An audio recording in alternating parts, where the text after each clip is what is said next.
wonder if you're really getting through to your children or if what you're saying is falling on deaf ears.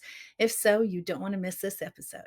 The big question is this: how are Christian parents like us, who are arming ourselves against the influences of this world, how do we influence our kids to carry our faith into adulthood? That is the question, and this show will give you the answers. My name is Dolly Freeman, and welcome to Influencing Your Kids.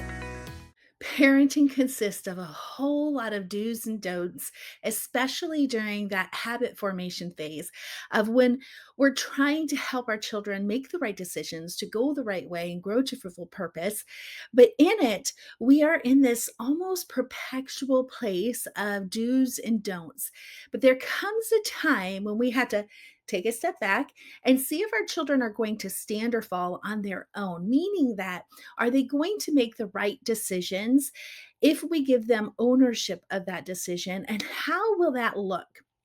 Well, to take even a step back further, the whole purpose that we want to actually give them that opportunity to stand or fall on their own all comes back to the fact of, are we allowing our children the opportunity to say, this is what I willingly choose?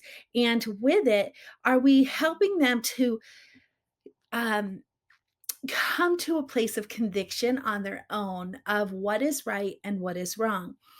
Well, we at some point have to take our parenting hands off the steering wheel and give our children the driver's seat and helping them be able to take ownership of their choices and lead the right way.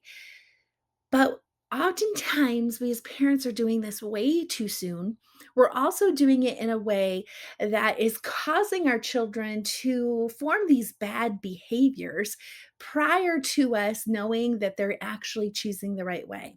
Now, if you feel like you have in this cycle of perpetual do's and don'ts, there's time to slow down and give your children this opportunity to see if what you've been saying is sticking or if it's going in one ear and out the other. So, would you like to know the gauge, so to speak, or the evidence of knowing if what you're saying is sticking? I think so. Okay, here is a perfect opportunity to have the number one way to know if you have parental influence in your children.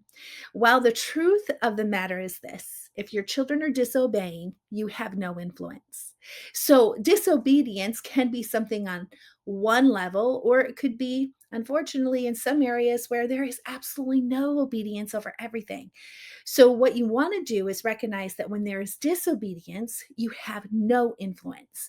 So, the only way of recognizing if what you're saying is sticking is giving your children that opportunity to walk the right way or the wrong way and decide if you have influence based on obedience or on disobedience, saying that you have not influenced them over this one thing or many things. Now, the dangers of understanding this is we oftentimes think that one act of disobedience is rebellion against us. And what I want you to recognize is that we can have a defiance against one thing while not having a habit of rebellion or a spirit of rebellion. It's through the habit of defiance that the spirit of rebellion grows. So, what I want you to do is take a step back and I want you to think about those important things in your family, those things that you really want your children to do, to take ownership so that you can stop having the perpetuals do's and don'ts. And I want you to think, how can I get my child to obey me in this one thing? And when that one thing is conquered and you see your child standing, not falling, standing in obedience because they're willingly choosing it, you know that you have influence in that one thing. Same thing is true if you're looking at that one thing and you're seeing your children falling again and again, that means that they're being defiant in that situation. And you need to take that step back and work on your influence so that you can help them walk in obedience. When we take this mind shift of changing and saying, we're not putting the emphasis on our children obeying us, we're putting the emphasis on that we as parents are being influential to our children.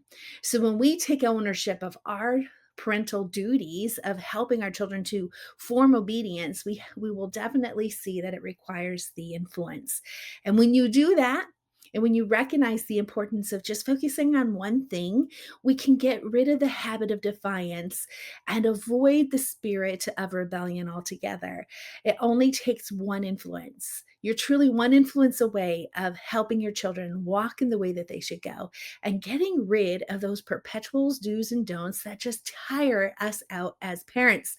So if you're exhausted in your parenting, this will help you put a gauge on your hour, your afternoon, your morning, your day, and help you to see how your children are making progress. And more importantly, how you're making progress in influencing their hearts.